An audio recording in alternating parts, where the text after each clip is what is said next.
To an election that could have major implications for both immigration and the war on drugs.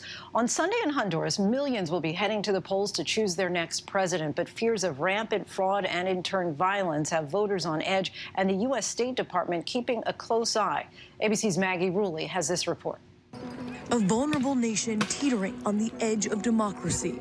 Las elecciones de este domingo 28 de noviembre definitivamente representan nuestra oportunidad de oro única para poder rescatar la democracia en este país. Y que queremos democracia, que queremos elecciones transparentes. Es ahora o nunca. No queremos un retroceso.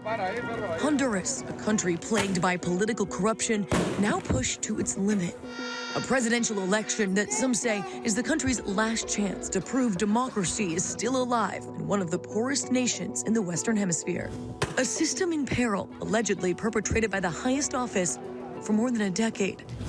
June 2009, Honduran President Manuel Zelaya is ousted by his own military after trying to hold a referendum to change the constitution in order to be re-elected. November 2009, elections are held and Porfirio Lobososo wins. The reign of the right-wing National Party begins. January 2014, Juan Orlando Hernandez takes over as president after defeating Xiomara Castro, wife of the ousted Zelaya. April 2015, the Honduran Supreme Court strikes down law that prevents presidents from seeking a second term. November 2017, Hernandez claims victory in a contested election, defeating Salvador Nasrallah, who was the frontrunner and expected to win. Hondurans take to the streets to protest. February 2021, a Honduran drug trafficker testifies in U.S. federal court that he bribed both Zelaya and Hernandez. Both deny allegations. Hernandez and his brother, Tony Hernandez, a former Honduran congressman, both accused by the U.S. Drug Enforcement Agency of being key figures in a violent state-sponsored drug trafficking conspiracy.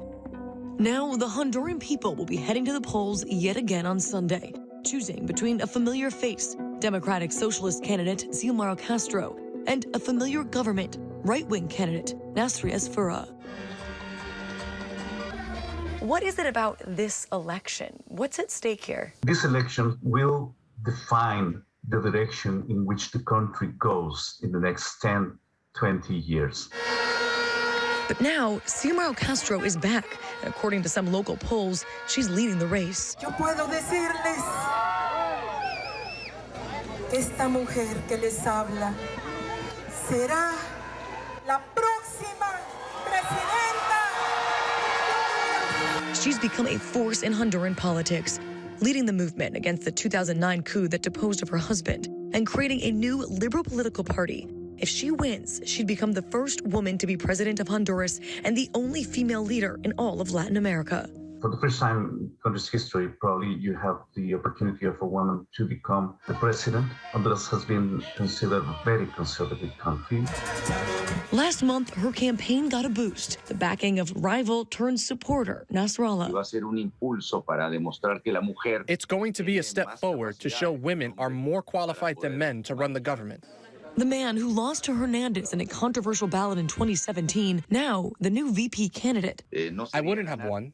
I would have taken votes away from the opposition movement, and that would have made me a bad Honduran.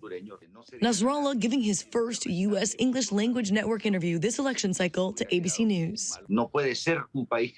A country cannot have a poverty rate of 74%, of which 55% live in extreme poverty, meaning they can only afford one meal a day. It's too much poverty, too much abuse.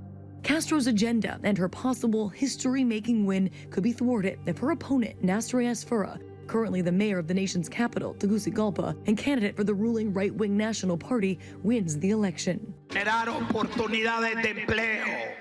Llevar una oportunidad que la gente lleve un sustento a sus casas. Salud y educación. Can Honduras have lawful, legal elections right now? Yes, I have to believe to, and I want to believe. Fears that if they don't happen, violence that could turn into something the Central American region at large hasn't seen in decades. The people are in a state of crisis. I don't dismiss the possibility of a civil war in the country. The high-stakes election even has Washington paying close attention. A State Department representative traveling to Honduras just this week in an effort to support Honduras's democratic institutions and encourage peaceful and transparent elections. We'll be looking to Honduran electoral authorities to carry out their responsibilities professionally and transparently. In 2021 alone, over 300,000 Hondurans arrived to the U.S. southern border. Honduras no le garantiza a sus ciudadanos y ciudadanas una vida digna adentro de su territorio y les obliga a huir del país. Despite supporting different candidates, Clara and Ella both agree the coming goal is to make Honduras a better country. Queremos seguir adelante, queremos salir y que el mundo vea que Honduras no todo es malo. Maggie Rulli, ABC News, London. So much at stake there. Our thanks to Maggie for bringing us that.